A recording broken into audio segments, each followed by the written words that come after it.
And he just pulls up his shirt and shows me his gun. And he's like, you keep that gay shit away from me.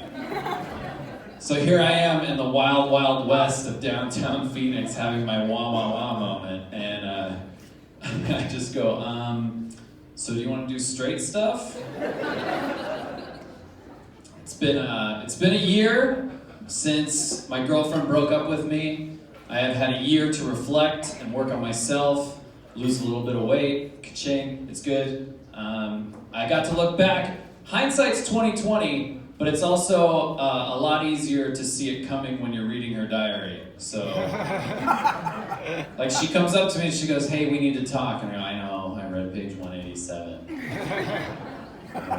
Sorry about 56 as well, if that means anything now. It's my bad. My favorite date that we went on, we went cliff diving, and she had bought me this little GoPro camera, and she goes up to the highest cliff, just jumps off, no problem. And I was like, if my girlfriend can do it, I can too. So I climbed the highest cliff, I completely puss out, and I just threw the camera off the cliff into the water, and then walked back down.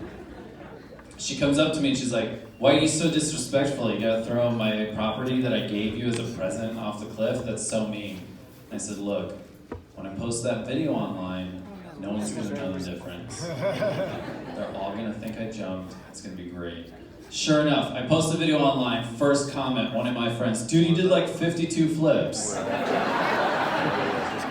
I just owned it. I was like, yeah, first try, check that shit out. Something happens when you get broken up with, you're the loser. Like, you're the one that caused everything to kind of crumble apart. You're the one, like, you're the tortoise in that race. She's the hare, because she's like, I'm done with this, I'm gone. Like, that's how it works. So I'm sitting there, I'm like, all right, how can I better myself? How can I kind of speed up, get to that finish line? And I'm just working on myself. And then I bump into a mutual friend of ours, and she says, oh, hey, did you hear? And I'm like, no, what's going on? She said, oh, she's doing a lot of cocaine and whippets. Dude, talk about a come from behind victory, right? Like, I'm trailing, and then the hare is like passed out from doing too many whippets, and I'm just crossing the finish line slow as shit. I felt like $1 million after that. So I get to go on dates, I get to go and do cool stuff. I don't get to do this, like the nighttime stuff. I do a lot of lunches and day dates. I got this one girl actually took me to one of the best places ever. Any guy in here, go do this. Go rock climbing. It is one of the best things ever. The reason is, the instructor comes around the table and he's wearing this 3-piece system called a harness, and it just bunches you up and makes you look awesome. Like, I just leaned over and I go, do we get to take those home?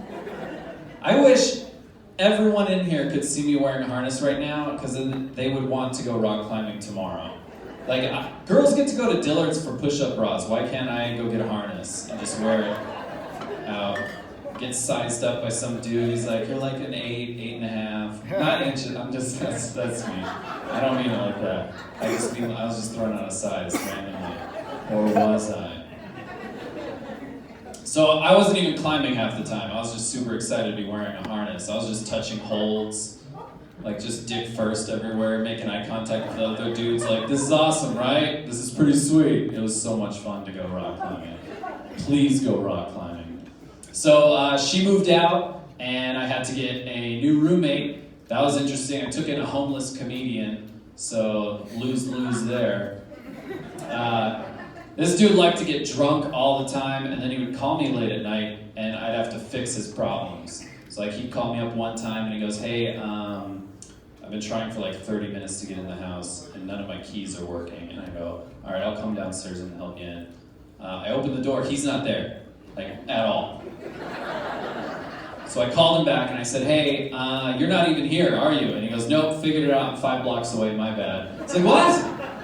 5 blocks away. You've been trying to get into a neighbor's house at 3 a.m. for 30 minutes. The cops have probably been called. And he goes, yeah, I figured that out. I already ate all my drugs. Excuse me? What did you eat? He said, I had a bag of mushrooms and I just took that real quick. I was like, enjoy your trip home, dude.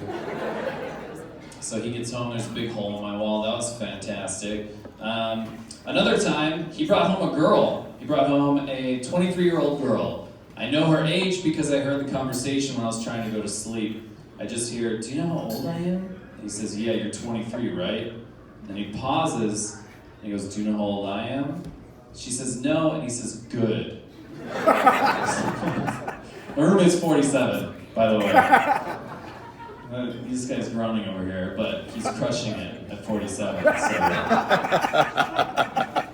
You'd be happy if you're at 50 getting a girl half your age. No offense, man. I'm just saying, like, you might not be around forever. So.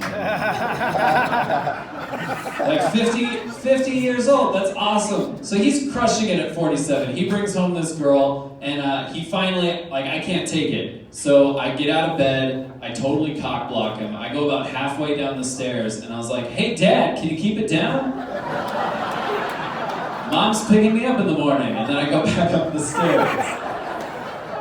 I just heard the front door open and close. He goes, you're an asshole. And I go, good night. All right, thank you. Thank you guys. My name's Ian Gill.